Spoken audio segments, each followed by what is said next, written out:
امشب در 24 همزمان با درخواست اوکراین برای سلاح‌های دوربرد برای حمله به عمق خاک روسیه، آمریکا اعلام کرده 250 میلیون دلار کمک نظامی جدید به کیف میفرسته.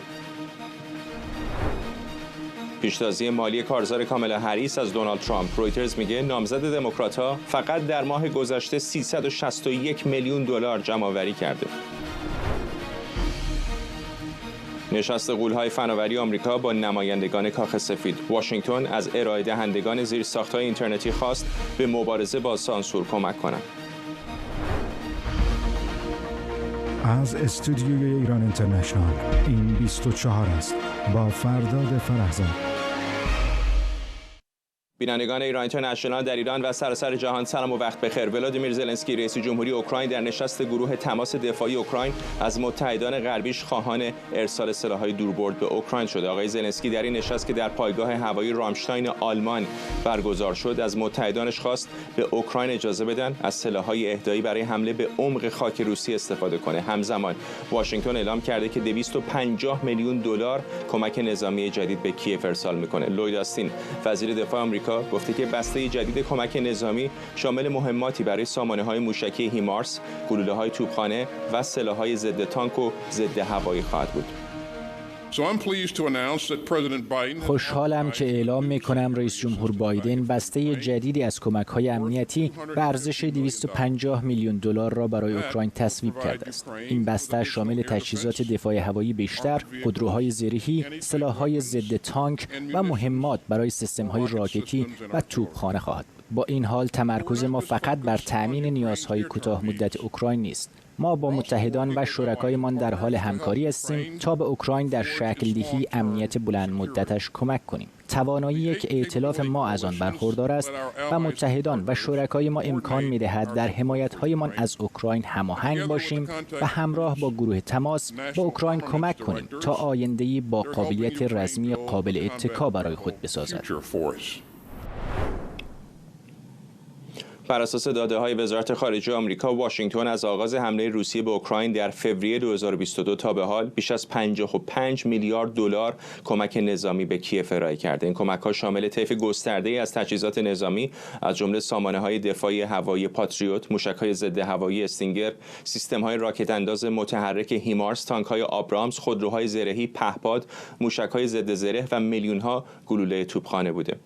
فرزین ندیمی تحلیلگر امور دفاعی امنیتی در مؤسسه واشنگتن از همین شهر با ماست. آقای ندیمی، آیا واقعا شاهد یک تغییر آرایش هستیم در جبهه جنگ بین اوکراین و روسیه؟ تغییر آرایش فعلا اتفاق نیفتاده، ولی به نظر میرسه که اراده غرب مقداری تحریک شده تا سلاح‌های بیشتری رو با سرعت بیشتری به اوکراین برسونه. خب قول‌های زیادی داده میشد برای تحویل سلاح به اوکراین. از جهتی اوکراین هم نگران سرعت کم تحویل سلاح هست، ولی حالا به نظر میرسه که هر وقت که این گروه تشکیل میشه یک انگیزه به وجود میاد برای اینکه این تحویلات با سرعت بیشتری انجام بگیره. همونطور که اشاره کردین سیستم‌های پتریوت قول داده شده از آمریکا، آلمان و همینطور قسمت‌های از سیستم پتریوت از رومانی و هلند قرار شده که به اوکراین تحویل بشه. سیستم سمپ پی که بسیار مؤثر هست برای مقابله با موشک‌های کروزی که در این روزهای اخیر به شدت ضربات ویرانگری به اوکراین وارد کردن و تلفات زیادی به بار آوردن و همینطور قول‌های داده شده برای سیستم‌های بیشتری که در ماه‌های آینده به اوکراین تحویل بشه. ولی اوکراین به ویژه از نظر پدافند هوایی در مضیقه قرار داره و موضوع روز و ساعت هستش و یک احساس دیرکرد زیادی میکنه از تحویل این سیستم ها به خودش و خیلی آقای زلنسکی تلاش داره که سیستم های پدافند هوایی زودتر تحویلش انجام بگیره. ولی خب از طرف دیگه طیف خیلی گسترده تری از این تسلیحات به اوکراین قول داده شده. اگر همه اینا به موقع به دست اوکراین برسه، بله میتونه تأثیری در جبهه جنگ داشته باشه، به ویژه از نظر دفاع در مقابل حملاتی که روس‌ها در شرق انجام دادن. ولی طبق گفته فرمانده جدید ستاد مشترک ارتش اوکراین تونستن که جلوی اون سرعت پیشروی روسیه رو به چند نقطه حساس در جبهه شرقی بگیرن و همچنان اوکراین امیدوار هستش که در شمال در منطقه کورسک بتونه به پیشروی‌های ادامه بده تا اونجا رو یک منطقه رو بتونه نگه داره، ازش دفاع بکنه تا در آینده بتونه در مذاکرات صلح آینده که صحبت‌هایی میشه که ممکنه در ماه آینده یک تحرکاتی هم در جبهه سیاسی به وجود بیاد، بتونه در عنوان یک برگ برنده استفاده بکنه و برای تعویض با زمین‌هایی که در دست روسیه هستش. ولی از نظر جبهه زمینی نه چندان، هنوز به نوعی فرسایشی هست روسیه، ولی شدید سعی میکنه در جبهه هوایی با موشک و با درون هایی که داره به اوکراین ضربه بزنه پیش از اینکه فصل سرما سر برسه. به هر حال هنوز مشخصه که ارتش روسیه یک قدرت نظامی متعارف نیست، سلاح هسته‌ای داره. در دکترین هسته‌ای اونها هم هست که اگر سرزمین هسته‌ای مورد حمله قرار بگیره اون موقع موجه خواهد بود استفاده از سلاح هسته‌ای. حالا در این روزها هفته‌های اخیر کمتر روس‌ها از استفاده از این نوع سلاح‌ها حرف زدن، ولی در گذشته بارها تهدیدش رو مستقیم و غیر مستقیم مطرح کرده بودن. چقدر این نگرانی وجود داره که اگر واقعا این تعداد حملات اوکراین به روسیه بالاتر بره، این خطر وجود داره که روسیه دست به یک اقدام غیر قابل پیش بینی بزنه؟ خب یکی از دلایلی که اوکراین داره به روسیه حمله میکنه همینه که به دنیا نشون بده که ببینید ما داریم به خاک روسیه حمله میکنیم، به عمق اهداف استراتژیک روسیه داریم با درون حمله میکنیم، به خاک روسیه لشکرکشی کردیم، بخشی از اون اشغال کردیم، ولی ببینید روسیه هیچ دست به سلاح هسته‌ای نبرده. پس تمام این تهدیدهایی که میکنه تهدیدات پوچ و توخالی هستش. یکی از اهداف حملات اوکراین به داخل روسیه همین بوده و تا یه حدی هم دست ولادیمیر پوتین از پشت بسته. پوتین آقای مدودف خیلی تاکید میکردن که هر گونه تجاوزی به خاک اوکراین میتونه باعث بشه که روسیه از سلاح هسته‌ای استفاده بکنه، ولی ما دیدیم که بخشای قابل توجهی از بیش از 1000 کیلومتر مربع از خاک روسیه اشغال شده به وسیله اوکراین، ولی روسیه از سلاح هسته‌ای استفاده نکرده. من میتونم سناریوهایی رو هنوز تصور بکنم که ممکنه روسیه دست به تهدید جدی استفاده از سلاح هسته‌ای ببره، مثلا از دست دادن یا در آستانه از دست دادن تمام شبه جزیره کریمه. در نظر من یکی از این سناریوها میتونه باشه، ولی خب هنوز تا رسیدن به اونجا فاصله زیادی داریم. از طرف دیگه آمریکا هم هنوز مقداری نگران این موضوع هست طبیعتاً و احتیاطات خاصی میکنه، از جمله همچنان به اوکراین اجازه نمیده که از موشک‌های دوربردی مثل ایتک هم برای حمله به عمق خاک روسیه استفاده بکنه. ممنونم از شما فرزین ندیمی، تحلیلگر امور دفاعی امنیتی در مؤسسه واشنگتن. چندین منبع آگاه در گفتگو با رویترز گفتند صدها نیروی ائتلاف به رهبری آمریکا تا پایان سپتامبر 2025 از خاک عراق خارج خواهند شد. بنابراین گزارش طرح عقب نشینی نیروهای ائتلاف از عراق بر مبنای توافق بین آمریکا و عراق و در یک بازه زمانی 2 ساله تا پایان سال 2026 انجام میشه. گفته شده موضوع حضور شماری از نیروهای ائتلاف به عنوان مستشار در حال ارزیابی و بررسیه. سمیرا قره خبرنگارمون از مرکز شهر واشنگتن دی سی با ما. سمیرا، همین الان هم عراق به شکلی حیات خلوت نیروهای نیابتی جمهوری اسلامی، چندین حمله از اونجا صورت گرفته علیه منافع آمریکا و متحدانش. چه میگن آمریکایی‌ها در مورد شکل و شمایل این خروج؟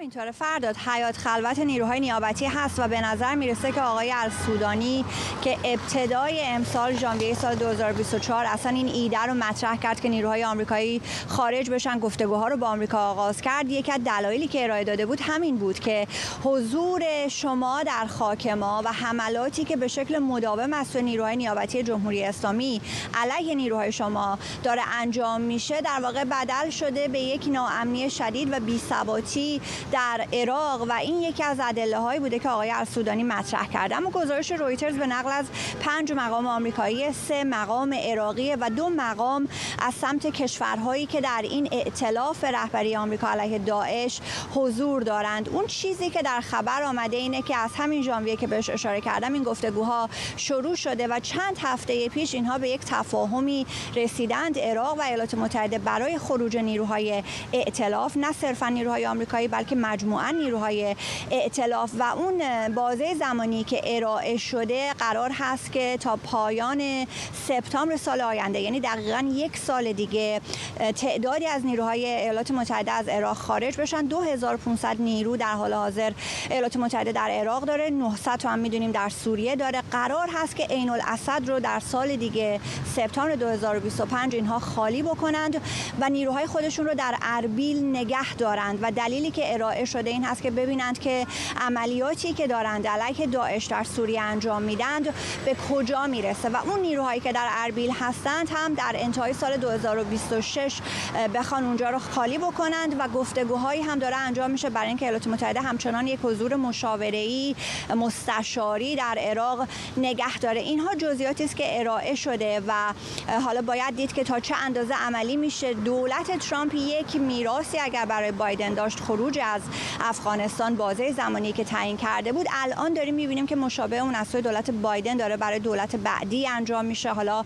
چه خانم هریس باشه چه آقای ترامپ، این بازه زمانی که داریم ارائه میدیم همگی در دولت بعدی ایالات متحده رقم خواهد خورد. البته به نظر نمیرسه آقای ترامپ بخواد مشکلی داشته باشه. در سال 2019 آقای ترامپ با خروج نیروهای آمریکایی از یک مناطق بسیار استراتژیک در شمال سوریه با اونها موافق بود و در مجموع سیاست خارجه انزواگرایانه رو آقای ترامپ باهاش به نظر میرسه که مسئله‌ای نداره. پیشتر همین رویترز گزارش‌هایی داده بود که عراق خواستش اینه که این تاریخ‌هایی که اعلام کردم همگی یک سال زودتر اتفاق بیفته، یعنی نیروهای عراقی از عین الاسد و از بغداد همین الان خارج بشن و نیروهای دیگر هم تا پایان 2025.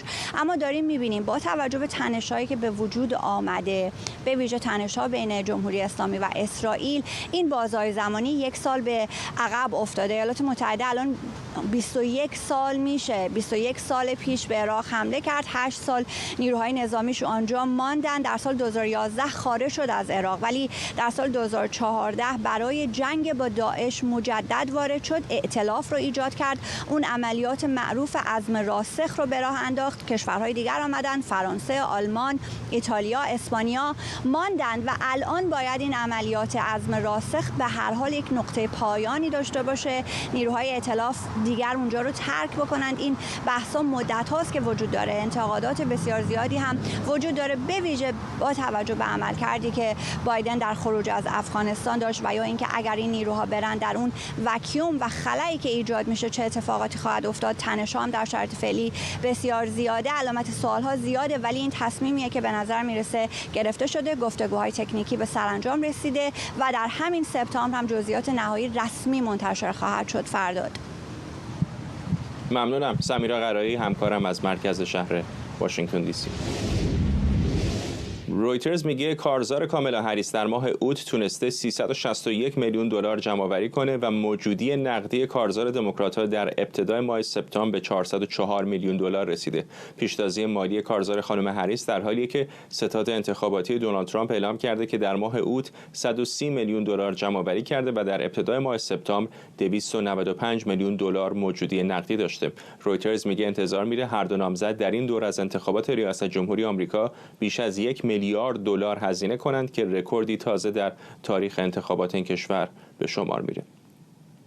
آرش غفوری، تحلیلگر مسائل آمریکا از استودیو ما در واشنگتن دی سی به ما پیوسته. آقای غفوری، در جریان همایش ملی دموکرات‌ها هم اون موقع رویترز خبر داده بود که چیزی نزدیک به نیم میلیارد دلار کارزار خانم هریس از زمان کنار رفتن آقای بایدن جمع‌آوری کرده. حرف از اینه که دو نامزد شاید بالای 1 میلیارد دلار هزینه بکنن. میدونم که پول در انتخابات آمریکا خیلی مهمه، ولی چقدر واقعا در این انتخابات به نظرتون میتونه ترجمه به رأی هم بشه در ماه نوامبر؟ برگردیم به دو انتخابات گذشته دیگه. در انتخابات سال 2016 خانم کلینتون 2 برابر آقای ترامپ پول جمع کرده بود. البته وقتی میگیم پول جمع کرده بود، هم کمپین کاندیدا رو در موردش داریم صحبت میکنیم و هم گروهایی که حالا از طریق اسمای ویژه به نام سوپر پک ها برای هر کاندیدا پول جمع میکنن و البته فعالیتشون مستقل از فعالیت کاندیداست. توی اون موقع خانم هیلاری کلینتون تقریبا 2 برابر 1.2 بیلیون دلار پول جمع کرده بود، خود کمپینیشون و گروه‌های حامیشون، و آقای ترامپ بوده 650 میلیون دلار.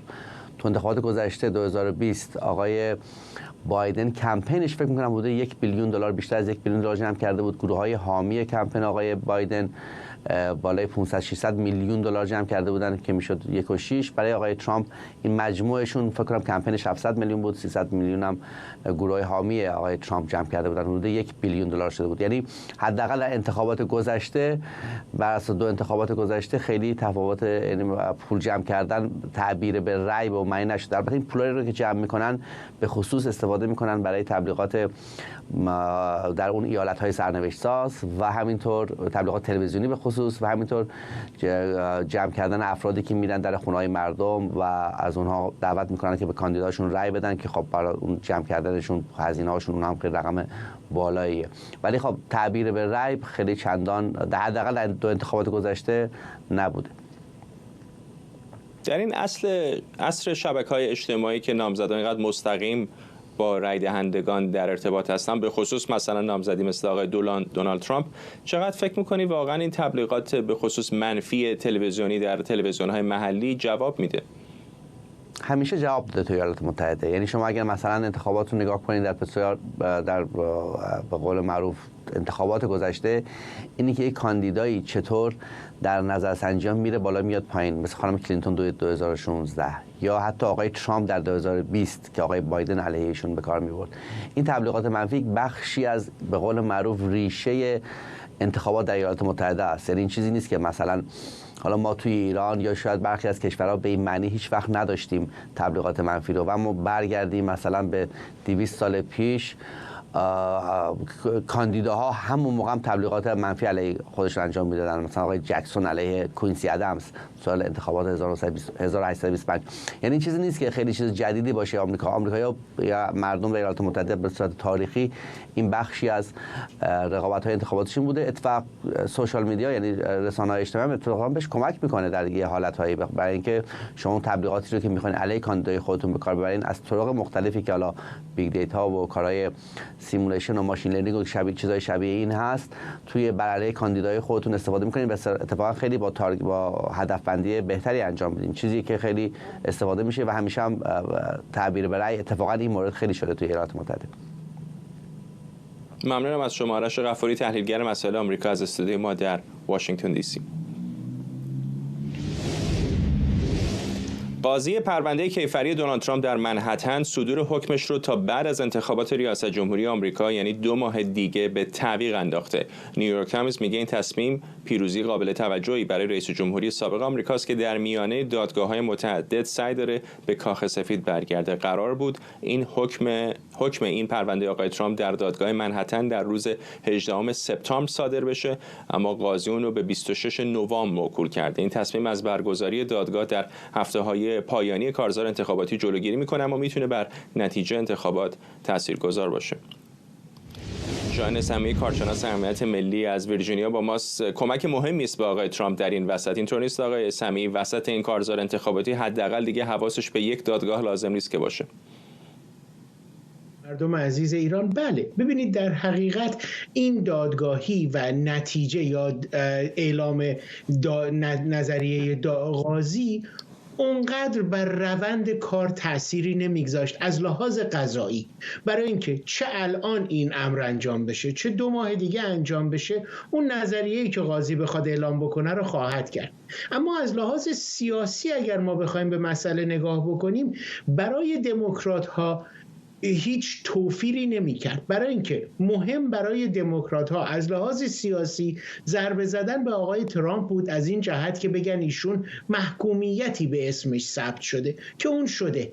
برای آقای ترامپ ولی مهمتر از همه این هست که از لحاظ سیاسی اون مردمی که طرفدار ایشون بودن رو هنوز با خودش داره، ولی مهمتر اون میانه روها هستن که سرنوشت انتخابات رو خواهند ساخت، که اگر اونها بخوان به طرف دیگری متمایل بشن، در حال حاضر با این تصمیم قاضی اون افراد هم این حق انتخاب رو دارن که آیا به سمت آقای ترامپ برن یا نه.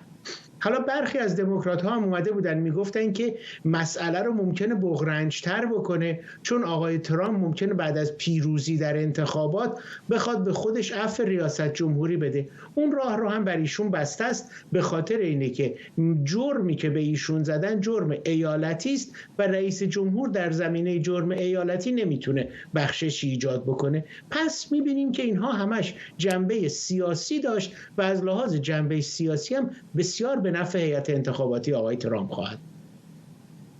اینی که میگه نکته مهمی از اینکه اتهام ایالتی هست. حالا به صورت تئوریک اگر دادگاه آقای ترامپ رو محکوم به مثلا زندان بکنه، چه اتفاقی خواهد افتاد اگر او در کاخ سفید هم باشه؟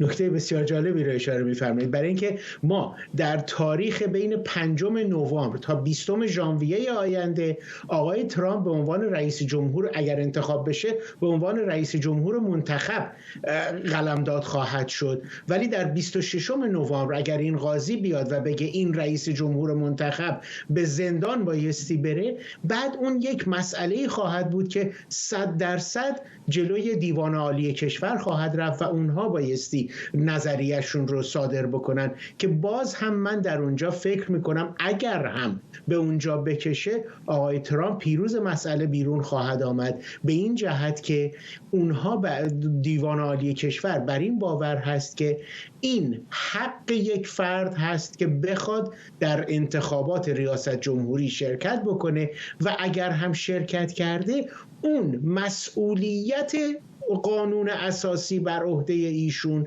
ارجحیت بیشتری بر محکومیت ایالتی ایشون خواهد داشت. پس میبینیم که اونقدر مسئله رو بغرنج نمیکنه، اما باز هم عرض میکنم از لحاظ سیاسی این میتونه برای آقای ترامپ یه مقداری دشواری ایجاد بکنه که در ذهن اون افرادی که میخوان به ایشون رأی بدن میان روها خدشه‌ای وارد بشه که آیا من این رأیی که دارم به ایشون میدم پس فردای روزگار ممکنه ایشون نتونه در این موقعیت خدمت بکنه، پس من رأیمو دارم دور میریزم. این دغدغه خاطر هست که بیشتر من فکر میکنم هیئت انتخاباتی آقای ترامپ بایستی بهش بپردازه. آقای سمی، به طور کلی اگر بخواید همه این پرونده های کیفری و مدنی که آقای ترامپ در این مدت باش دست و پنجه نرم کرده رو در ترازوی سیاسی بذارید، به نظرتون در کل به نفع او شده تا اینجای کار یا به ضررش؟ قدر مسلم به نفعش شده. شما بیایید در نظر بگیرید قبل از اینی که محکومیت 34 شماره‌ای آقای ترامپ اعلام بشه، ایشون در نظرخواهی ها حتی میان خود مردم حزب جمهوری خواه هم نظرخواهی تعداد علاقمندهای بالایی نداشت. اما بعد از اون جمهوری خواهان بر این مستحکم شدند که داره به آقای ترامپ ظلم میشه و داره یک ظلم واقعی بر یک جمهوری خواه اعمال میشه، باید جلوی این ظلم ایستادگی کرد. و ضمناً اینم بگم این به خاطر تماما شخصیت خود ترامپ بود که در روی اون تروت سوشال خودش هر روز پیام میفرستاد که من مورد تهاجم وزارت دادگستری بایدن قرار گرفتم، در صورتی که حالا همه ما میدونیم که این یک مسئله ایالتی بوده، ولی ترامپ با اون قدرت و توجه به شخصیت خودش توانست که نظریه ها رو برگردونه و خودش رو به عنوان یک مظلوم نشون بده و این مظلوم بودن ایشون باعث شد که مردم حزب جمهوری خواه بیشتر دور ایشون جمع بشن و کاندیداهایی که خیلی حتی قوت و قدرت بیشتری از ایشون داشتن رو هم کنار گذاشت. ممنونم. شاهین سمی، کارشناس امنیت ملی از ویرجینیا. پدر متهم 14 ساله تیراندازی مرگبار در دبیرستان آپالاچی جورجیا به اتهام 4 فقره قتل غیرعمد، 2 فقره قتل درجه 2 و 8 مورد کودک آزاری بازداشت شد. کالین گری 54 ساله به دلیل اجازه دسترسی به سلاح به پسرش در مزان این اتهامات قرار گرفته. به گفته CBS تحقیقاتی از سوی پلیس در جریان درباره اینکه آیا آقای گری یک مسلسل سبک رو به عنوان هدیه در دسامبر 2023 به پسرش هدیه داده یا نه.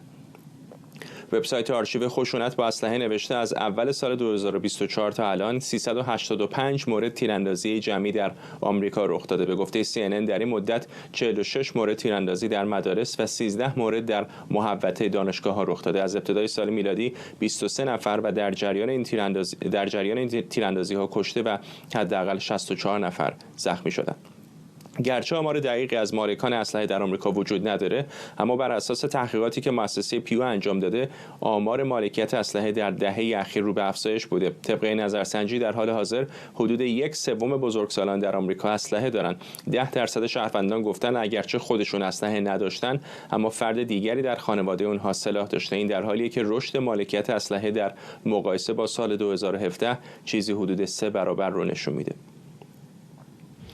آرش آرامش، حقوقدان و کارشناس امنیت ملی از لس آنجلس با ما. آرامش، همیشه وقتی که بحث مالکیت سلاح در آمریکا مطرح میشه، بسیاری در مورد نظارت‌های پیش از خرید سلاح صحبت میکنن، ولی در مواردی مثل این پرونده اخیر میبینیم که ممکنه این نفر از پدرش بگیره، ممکنه از یک دوستی بگیره، ممکنه در یک نمایشگاه فروش اسلحه بگیره. این واقعا یک چالشی هستش که به نظر نمیاد خیلی راه حل روشنی هم براش وجود داشته باشه. اینطور نیست؟ آقای فرزاد، اگر من بخواستم یک موضوعی رو حتی از موضوع طرفداران ترامپ یا مخالفینش، ولی از اون بغرنج‌تر در سیاست و در فرهنگ آمریکا در این نیم قرن گذشته انتخاب کنم، یکیش همین بحث تسلیحات، اسلحه و متمم 2 قانون اساسی. اون بحث دیگه‌ش هم مسئله سقط جنین یا حق زن برای خاتمه به بارداریه.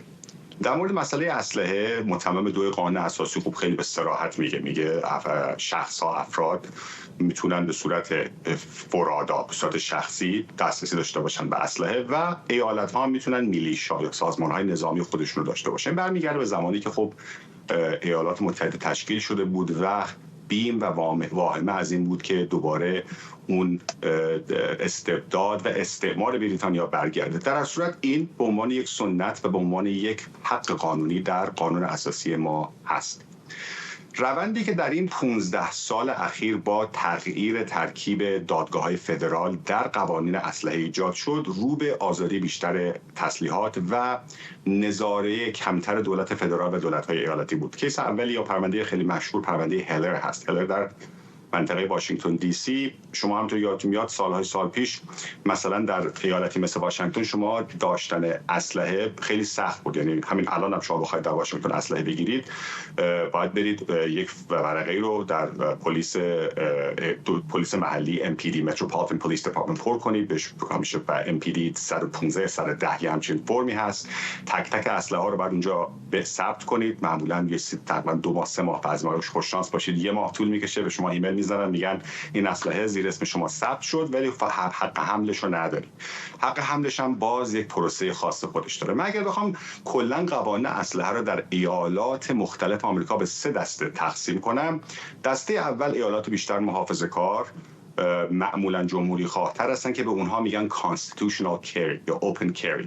یعنی شما بدون داشتن هیچ مجوزی، بدون داشتن نیاز به اجازه از دولت، میتونید به صورت در ملأ عام، نه اینکه مخفیانه، ولی در ملأ عام openly carry بکنید.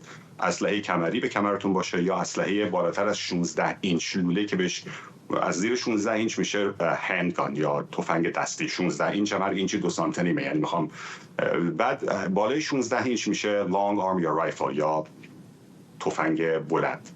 شما اگر ایالت مثل تگزاس یا ویرجینیا یا پنسیلوانیا یا کارولینای جنوبی، ایالت مثل میسیسیپی یا غیره و ذالک مثل اینا هستید، خیلی راحت میتونید اسلحه‌تون رو بگیرید. البته باید یک بک‌گراند چک فدرال انجام بشه، مطمئن بشن شما مجرم و محکوم نیستید و آدم خشنی مثلا در خونه نیستید و همسر کودک آزار نیستید، ولی اسلحه که گرفتید خیلی راحت میتونید در خیابون اون رو کمرتون ببندید یا اسلحه رو حمل کنید. این فرق میکنه با اسلحه رو مخفیانه یا conceal carry کردن. پس گروه اول ایالات شده ایالاتی که هیچ جلوی حمل اسلحه به صورت آزاد رو نمیگیرن. گروه دوم ایالاتی هستن که میگن permit to carry، یعنی شما باید یک permit یا یک مجوزی بگیرید که بتونید در اسلحه رو حمل بکنید. معمولا هم برای اسلحه بلند نیست، اسلحه هندگان یا اسلحه کمری است. مثلا ایالت مریلند اینطور، شما باید یک پرمیت بگیرید، 20 روز 25 روز طول میکشه، پلیس ایالتی بک‌گراند شما یا عدم سوء سابقه رو نگاه میکنه و شما موقع میتونید اگر بالای 21 سال هم هستین، در نظر داشته باشید برای اسلحه کمری با اسلحه مثلا شاتگان یا اسلحه بلند فرق میکنه. اسلحه کمری رو باید که الان میبینم در تلویزیون هم داره نشون میده، اینا اسلحه کمری هست. اسلحه کمری هم مثلا اسلحه که الان شما اینو می‌بینید اینا خب این که رفت روی اسلحه بلندتر، ولی اسلحه کمری هم در بسیاری از ایالت‌ها محدودیت خشاب داره. مثلا در ایالت‌های مثل کالیفرنیا و واشنگتن دی سی چه کمری چه غیر کمری بیشتر از 10 گلوله نمیتونید در خشابی نمیتونید داشته باشید که بیشتر از 10 فشنگ باشه، یا اگر حتی اجازه حمل سلاح هم دارید، یعنی مرحله دوم هم رفتید چند ماه هم ثبت کردید مصاحبتون هم کردن، حالا یک مجوزی دارید به اسم CCW Concealed Carry Weapon، بتونید به صورت مخفیانه اسلحه رو در زیر لباستون داشته باشید. الان هم دیگه دلیل خاصی نمیخواد به خاطر تصمیمات اخیر دیوان عالی کشور. قبلا می پرمیت بود، میگفتن می پرمیت یعنی اجازه رو دارن که بدن یا ندن، الان شل ایشو شده، یعنی دولت وظیفه داره اگر شما عدم سوء سابقه نداشته باشید و نوبتتون ثبت کنید به شما. ولی جالب آقای آرامش خیلی ارتباط معناداری بین این محدودیت‌ها و میزان جنایت و قتل توسط سلاح نمی‌بینیم. اینطور نیست؟ یعنی مثلا همین منطقه واشنگتن دی سی که بهش اشاره کردید یا مثلا شهر شیکاگو که ضوابط خیلی سخت‌تری دارن تا بعضی از ایالت‌های جنوبی مثل تگزاس، می‌بینیم در مواردی اتفاقاً کشت و کشتار در اون حتی بیشتر تا ایالت‌های به قول شما محافظه‌کار. اینجا هم دو تا تئوری کاملا متفاوت است. از طرفی همونجوری که شما فرمودید بسیاری میان نشون میدن، اشاره میکنن به شهرها یا حتی ایالاتی که قوانین خیلی سفت و سخت دارن. کالیفرنیا، نمیدونم ایالت ایلینوی که در شهر شیکاگو هست، یا خود شهر عزیز واشنگتن دی سی پایتخت ما. ولی فاکتورهای دیگه هم هست غیر از فقط سفت و سخت بودن اسلحه. سوال اینه که آیا سفت و سخت گرفتن اسلحه علت خشونت یا معلول خشونته؟ آیا مسائلی مثل فقر، وجود گنگ ها و این که مثلا شما در ایالت واشنگتن دی سی هستید ممکنه سخت باشه اسلحه خریدن، از این ور 2 دقیقه برید اون ور آب، 2 دقیقه این پل رد کنید برید ویرجینیا، خیلی راحت میتونید هر اسلحه‌ای رو بخرید، مدت چیزی هم نداره اینها. یعنی فاکتورهای مختلف هست، هرچند که معمولاً یک دلیل علت و معلولی نه، ولی یک کورلیشن فکر کنم میشه یک رابطه مستقیم یا غیر مستقیم رو بین تعداد تسلیحات و خشونت میبینن، هرچند که این هم باز منوط به اینه که کی مطالعه رو انجام داده. من میخوام برگردم به یک نکته خیلی مهم. سال 1994 میلادی دولت آقای کلینتون اومد و سال 1993 میلادی یک ممنوعیتی گذاشت برای assault weapons ban، از تسلیحات آفندی. در ضمن داشته باشید اسلحه AR این مخفف assault rifle نیست، assault rifle AR مخفف armalite rifle، AR 10 AR 15. armalite کمپانی بود در دهه 50 و 60 میلادی که آقای یوجین استونر اونجا کار میکرد، اینا رو پتنتاشو گرفت. پس AR 15 assault rifle نیست، armalite اسم پتنت. 94 میلادی که خیلی هم سر این قضیه دموکرات‌ها برای اولین بار در 50 سال مجلس نمایندگان رو از دست دادن، دیدیم که یک روند کمتر شدن خشونت تا این 10 سال آینده بود. ولی بازم میگم اینو نتونستن نشون بدن که آیا صرفا این بوده که اسلحه رو از مردم اجازهش گرفتن که اسلحه مثلا اسالت رایفل داشته باشن، یا نه به خاطر شکوفایی اقتصاد هم بوده، به خاطر این بوده که مردم هم هزار یک فاکتور مختلف هم بوده. و خیلی سریع این پدری که برداشته برای بچهش، پسری که 14 ساله است، پسری که زیر 18 ساله، پسری که چند ماه قبل از خرید اسلحه برای کریسمس FBI و دولت پلیس اومده در خونش بهشون میگه آقا این بچه داره در آنلاین در فضای اجتماعی تهدید میکنه آدم دیگه رو، باید دنبال پدر مادری رفت که برای بچه‌ها به جای اینکه کمک بهداشت روان داشته باشن میرن همچین کاری میکنن. در اصل این حق متمم 2 قانون اساسی است و بحث بسیار بلند بالایی. ممنونم. آرش آرامش، عقدان کارشناس امنیت ملی از لس آنجلس. پاول دروف، مدیر عامل تلگرام، در بیانیه‌ای درباره بازداشت چند روز پیشش در فرانسه اعلام کرده این پیامرسان به اصولش در زمینه حفظ حریم خصوصی کاربران پایبنده و حاضر در صورت لزوم بازار کشورهایی رو که با این اصول سازگار نیستند ترک کنه. آقای دروف با اشاره به تجربه تلگرام در ایران نوشته زمانی که ایران از ما خواست کانال‌های معترضان مسالمت‌جو رو مسدود کنیم، ما امتناع کردیم و تلگرام در ایران ممنوع شد. روسیه از ما خواست کلیدهای رمزنگاری رو برای امکان نظارت تحویل دهیم، ما این درخواست رو رد کردیم و تلگرام تو روسیه ممنوع شد. وقتی هم که ایران از ما خواست کانال‌های معترضان مسالمت‌جو رو مسدود کنیم، ما امتناع کردیم و تلگرام تو ایران ممنوع شد. از سوی دیگه کاخ سفید در نشستی با نمایندگان شرکت‌های بزرگ فناوری آمریکا از اونها خواسته امکانات بیشتری برای کمک به دور زدن سانسور اینترنت ارائه بدن. رویترز میگه این درخواست از آمازون، گوگل، مایکروسافت و کلادفلر با هدف کمک به کاربران کشورهای مثل ایران و روسیه که با محدودیت‌های شدید اینترنت مواجهن مطرح شده. بنا به گزارش‌ها هدف اصلی دولت آمریکا ترغیب این شرکت‌ها به افزایش پهنای باند برای پاسخگویی به تقاضاها برای VPN هایی که توسط صندوق فناوری باز تامین مالی میشن. مهدی سارمیفر، روزنامه‌نگار علم و فناوری از روزنامه کانادا با ماست. آقای سارمیفر، حالا کاخ سفید داره از شرکت‌های فناوری به خصوص فناوری زیرساخت همچین درخواستایی رو داره، ولی می‌بینیم در خیلی از موارد خود این دولت ایالات متحده آمریکا بوده که از این شرکت‌ها خواسته به شکلی سانسور بکنن، از جمله اظهاراتی که از خود مارک زاکربرگ تازگی شنیدیم. بله، خب ما باید توجه بکنیم که در حوزه‌های مختلفی داریم صحبت می‌کنیم. این بیانیه و این گزارشی که رویترز داده به طور خاص به کارنامه بنیاد اوپن تکنولوژی پرداخته که بخشی از بودجه‌های آمریکا رو، دولت آمریکا رو صرف توسعه VPN برای کشورهایی می‌کنه که تحت فشار و سانسور اینترنت هستن، مثل روسیه، ایران و میانمار.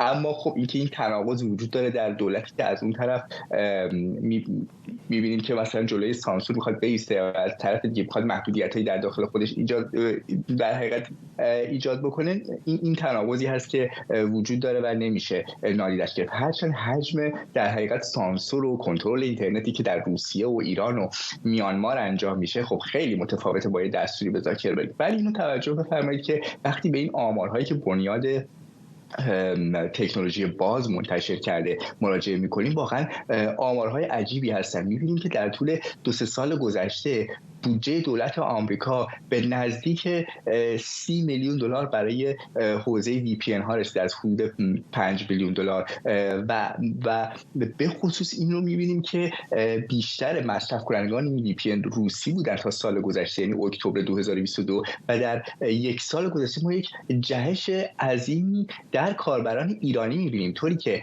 VPN هایی که دولت آمریکا ازشون حمایت می‌کنه 46 میلیون کاربر دارن که 25 میلیونشون ایرانی هستن. حالا دقیقاً مشخص نشده که این 25 میلیون نصبه یا که روزانه دارن تونل می‌زنن استفاده می‌کنن، اما به هر حال عدد بالاییه که نشون دهنده این که این بنیاد به هر حال مسیر خودش رو درست رفته. اما واقعیت اینه که یک کاری شما می‌کنید، VPN می‌سازید، یک چیزی دیگه کاربران باید از اون استفاده کنن و این نیاز به یک زیرساخت‌هایی داره که اینها رو کلودفلر داره، آمازون داره، گوگل داره. و اگه یادتون باشه در همون روزهای اول بعد از کشته شدن جاویدان، مهسا امینی و شروع زندگی آزادی هم این اعتراضات در داخل این شرکت‌ها توسط به خصوص کارمندان ایرانی شده بود که خیلی کمک نمی‌کنن، گوگل همراهی نمی‌کنه یا شرکت دیگه همراهی نمی‌کنن. این امیدوارم این آماری که در حقیقت بنیاد اوپن تکنولوژی نشون داده و این جهش بالای کاربران ایرانی و هزینه‌هایی که برای این کار میشه، این شرکت‌ها رو ترغیب بکنه که جدی‌تر برای آزادی بیان سرمایه‌گذاری بکنن. ممنونم از شما. مهدی سارمیفر، روزنامه‌نگار علم و فناوری از روزنامه کانادا. وبسایت تل ساتلایت میگه MBN شرکت مادر شبکه تلویزیونی الحره که با بودجه دولت آمریکا اداره میشه، در پی کاهش 20% بودجهش توسط کنگره شبکه عراقیش رو با الحره ادغام کرده. بنا به این گزارش مدیرعامل شرکت MBN در یادداشتی به کارکنانش اعلام کرده که کاهش بودجه توسط کنگره این رسانه رو مجبور به کاهش هزینه‌ها و حذف دست کم 160 شغل کرده. مؤسسه MBN شامل 2 کانال تلویزیونی ماهواره به نام الحره و الحره عراق، 2 ایستگاه رادیویی و چندین وبسایت این رسانه سال 2004 راه اندازی شد. بهروز تورانی، روزنامه‌نگار و نویسنده در حوزه رسانه از ریدینگ با ماست. آقای تورانی، چقدر به نظرتون باعث نگرانی هست این کاهش نفوذ و قدرت و اندازه رسانه‌های خارج از سرزمین اصلی که در بسیاری از کشورها مثل ایران و عراق و کشورهای دیگر دیکتاتوری فعال هستند؟ موجب نگرانی هست. به هر حال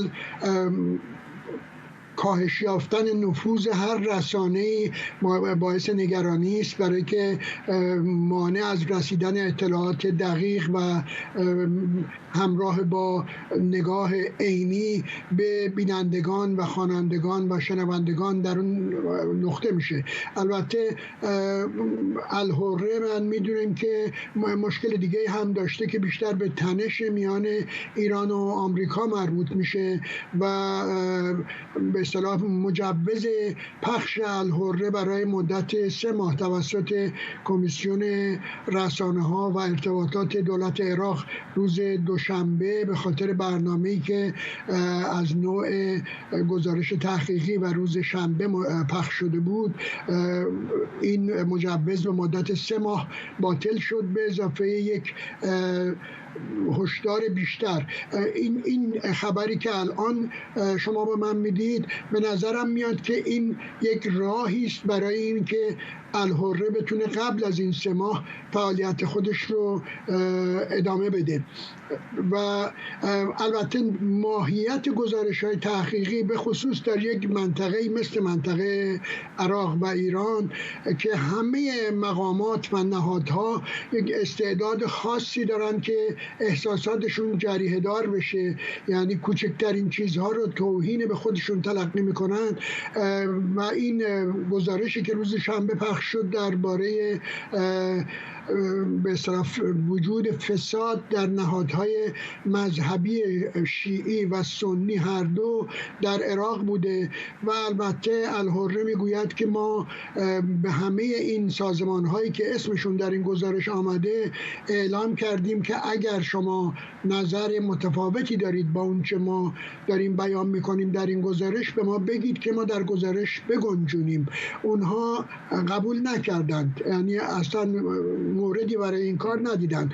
منتها الان که وقتی نگاه میکنین میبینید چه کسی این شکایت رو از الحره به عمل آورده، میبینید که در صدرشون هشت شعبی هست و این شایعه رو تقویت میکنه که اصل ماجرا تنش میان ایران و امریکا و هراس گروه‌های نیابتی ایران در عراق از این است که ممکن است فعالیتشون به موضوع اصلی دور آینده مذاکرات میان ایران و آمریکا حالا هر موقعی که برگزار بشه خواهد بود و این تاثیر گذاشته. ببخشید چون فرصت کوتاهی داریم اینو میخوام ازتون بپرسم. حتما این نکته جالبی است که اشاره می‌کنید، چه فشارهای سیاسی شبیه آن چیزی که در عراق داریم می‌بینیم، چه فشارهای اقتصادی. فکر نمی‌کنید خیلی از این دولت‌های غربی به آسانی دارن عقب نشینی می‌کنن؟ یعنی مثلا در خدمات فارسی هم داریم می‌بینیم، یادتونه سایت رادیو فردا یا مثلا برنامه‌ای که تولید می‌کردن خیلی بیشتر بود، الان می‌بینیم به نظر میاد تا اندازه زیر فشارهای مالی محتوای اونها محدود شده. BBC در سرویس‌های مختلفش همینطور شده. به نظر میاد که در عین حال مثلا دولت‌های روسیه و ایران دارن فعالیت‌های رسانه‌ایشون رو بیشتر می‌کنن و غربی‌ها به یه شکلی دارن وا میدن، نه؟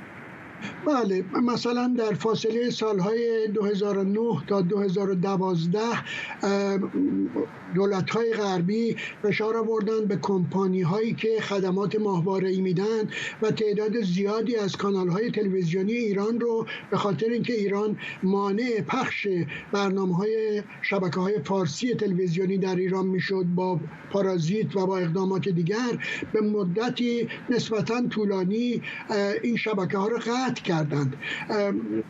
من هنوز نمیدونم که چه عاملی باعث میشه که دولت‌های غربی از امکانات و اهرم‌های نظیر این که در همین 10 سال پیش ازش استفاده می‌کردند الان اونها رو به فراموشی سپردن و به راحتی تسلیم فشارها میشن. البته به راحتی هم نمیشن، همچنان که مثلا شبکه راشا تودی دیگه یا آرتی امروز بهش میگن در روسیه، در انگلستان قابل دسترس نیست، در آمریکا هم تا جایی که من میدونم قابل دسترس نیست، در خیلی از کشورهای دیگه هم فقط به صورت اینترنتی در دسترس هست. ولی در مورد فشارهایی که از طرف این فشاری که در عراق داره میاد آشکاره که داره از طرف ایران میاد. عراق خیلی نابسامانتر از این حرف هاست که بخواد چنین تصمیمی درباره امری مثل فعالیت رسانه‌ای بگیره. چرا این نرمش رو نشون میدن؟ درکش برای من یه خورده مشکله، مگر اینکه بخوام به اصطلاح تئوری های توطئه متوسل بشن. ممنونم از شما. بهروز تورانی، روزنامه‌نگار و نویسنده در حوزه رسانه از ریدینگ بریتانیا. و ممنونم از شما که بیننده برنامه 24 امشب بودید. این برنامه رو کمی دیرتر میتونید در یوتیوب ایران اینترنشنال هم دوباره ببینید.